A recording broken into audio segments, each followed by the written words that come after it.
Allez, de nouvelles infos sur la MG Marvel R. Voyons donc les caractéristiques de cette voiture. Jusqu'à 288 chevaux, environ 40 000 € en ticket d'entrée, une batterie de 70 kWh. Le MG Marvel R est une nouveauté électrique qui pourrait faire de l'ombre au modèle généraliste européen. Alors j'aime bien le design, sympathique je trouve.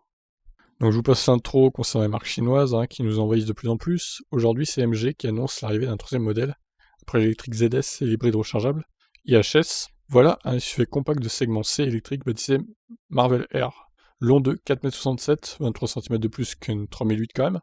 Ce modèle familial offre une panoplie complète d'aide pour une conduite autonome de niveau 2.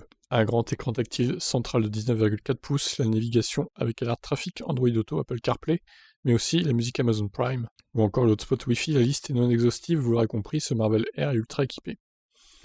Donc les photos d'intérieur. Effectivement, l'écran est balèze quand même. Par contre, la résolution n'a pas l'air très fine, enfin ça a l'air un peu grossier, mais bon, à voir en vrai, peut-être que ça peut se régler. Donc deux versions sont d'ores et déjà proposées, une première en propulsion de 180 chevaux, 2 moteurs sur le train arrière, et une seconde en 4 roues motrices, 288 chevaux, 3 moteurs. Les deux partagent le même pack de batterie de 170 kWh, avec des autonomies respectives de 402 et 370 km. Quoi, c'est tout? Oh l'efficience, mon dieu, c'est nul! À peine 400 km pour la version de 180 chevaux avec 70 kWh de batterie en version propulsion, c'est pas terrible franchement. Le SUV dispose d'une capacité de remorquage de 750 kg, tandis qu'un coffre avant de 150 litres est présent uniquement sur la version propulsion. S'ajoutant aux 357 litres seulement du coffre arrière, pour une voiture de 4,67 m, c'est pas terrible, 357 litres. C'est ce que j'ai quasiment sur mon Kona alors que la voiture fait 40 cm de moins. Cherchez l'erreur. Ouais, elle fait même 50 cm de moins, la voiture. Bref, il y a un problème à ce niveau-là aussi, je pense.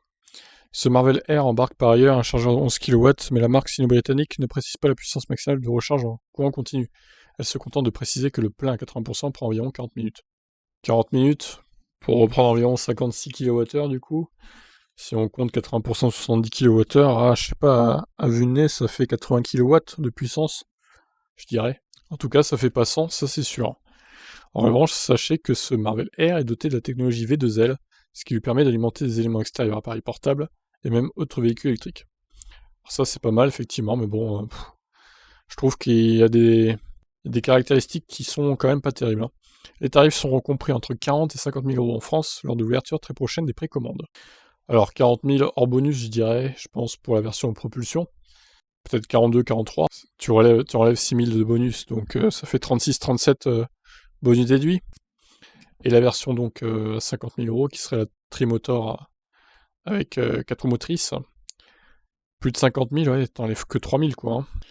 Franchement, vu l'autonomie et vu la vitesse de recharge qui a pas l'air faramineuse, honnêtement, je suis pas sûr que ça vaille le coup. Alors, j'aime bien le design, c'est sûr, mais les caractéristiques derrière ne suivent pas en fait. Et c'est bien dommage.